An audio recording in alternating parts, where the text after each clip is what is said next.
I'll never forget the day my blood boiled hotter than the sizzling grill in my restaurant's kitchen. My name's Jake Malone, and for the past decade, I've poured my soul into the Golden Fork, a cozy, high-end eatery nestled at the edge of Crestwood Heights, an upscale neighborhood ruled by the most power-hungry Homeowners Association, HOA, this side of the Mississippi. The restaurant wasn't just my livelihood, it was my redemption. After a decade working under Michelin-starred tyrants in New York, I'd traded stainless steel chaos for a quieter life, only to find myself in a new kind of war. Crestwood's HOA was infamous. They'd fined a family for leaving a garden hose too coiled on a Tuesday, harassed a teen for skateboarding on his own driveway, and once threatened to sue a retired vet over the offensive mauve of his shutters. But their crown jewel of pettiness was President Marjorie Bancroft, a woman who wore her pearl necklaces like armor and wielded her clipboard like a scepter. Rumor had it she'd even tried to ban the smell of barbecue during 4th of July weekends. It all started one crisp Friday evening in October.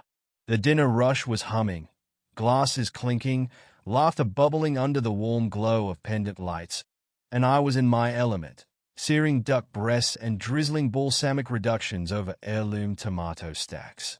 My sous chef, Lena, was barking orders at the line cooks, her tattoos peeking out from her rolled sleeves. That's when MIA, our newest server, burst into the kitchen, her cheeks flushed. "Jake, there's some lady out front. Says she's the HOA president. She's loud." I wiped my hands on my apron, already annoyed. "Tell her I'm knee-deep in risotto. Unless she wants to julienne carrots, she can wait." MIA bit her lip. "She's demanding you cease operations immediately." The kitchen went quiet. Lena shot me a look. This can't be good. I stepped into the dining room, still clutching a pair of tongs.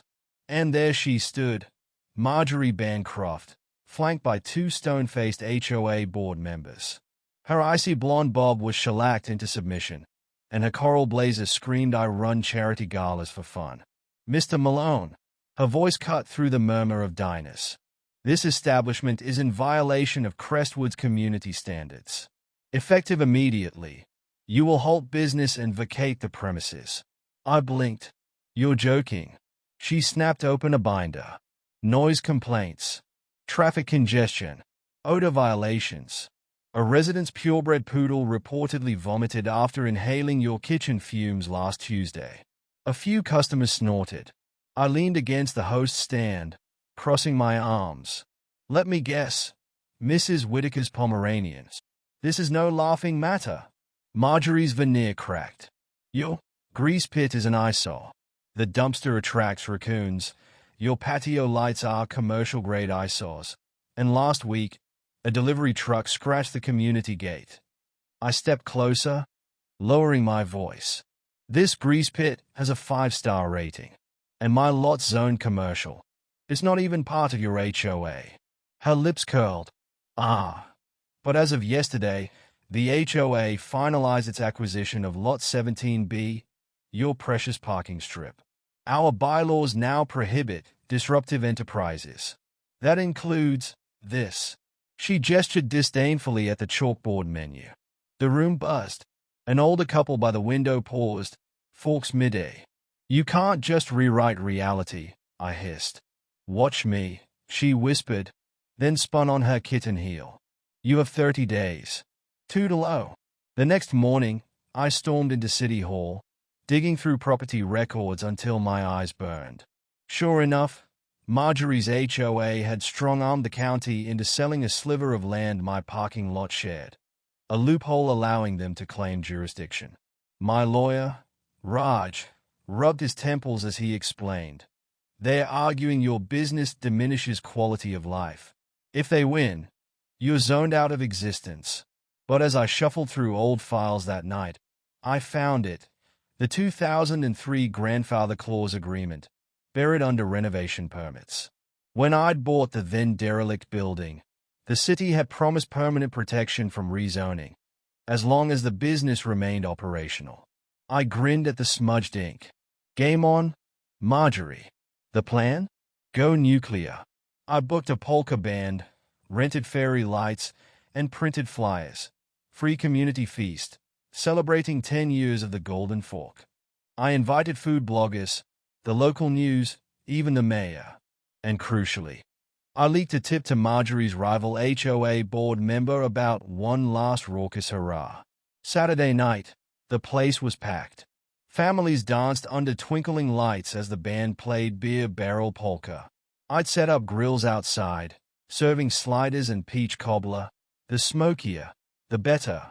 At 7:43 p.m., Marjorie arrived, nostrils flaring. "Malone," she screeched over the accordion. "Shut this carnival down." I waved a spatula.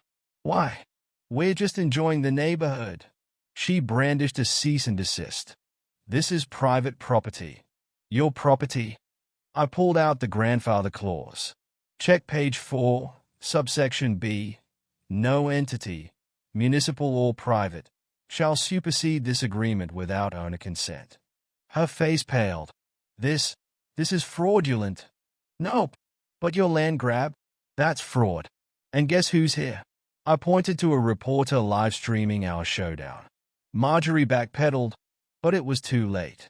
By Monday, the Crestwood Chronicle headline blared, "HOA Queen's secret land deal crumbles." Turns out, Marjorie had funneled HOA funds into the lot purchase, a felony. By Thanksgiving, she'd resigned, and the new board reinstated my original zoning. Now, the Golden Forks HOA Special, spicy Cajun ribs with a side of petty revenge, is our best seller. Marjorie moved to Arizona, but her legacy lives on. Last week, the HOA tried to ban inflatable snowmen. As for me, I'm adding a patio. With karaoke nights. Some say revenge is a dish best served cold. I prefer mine flambéed.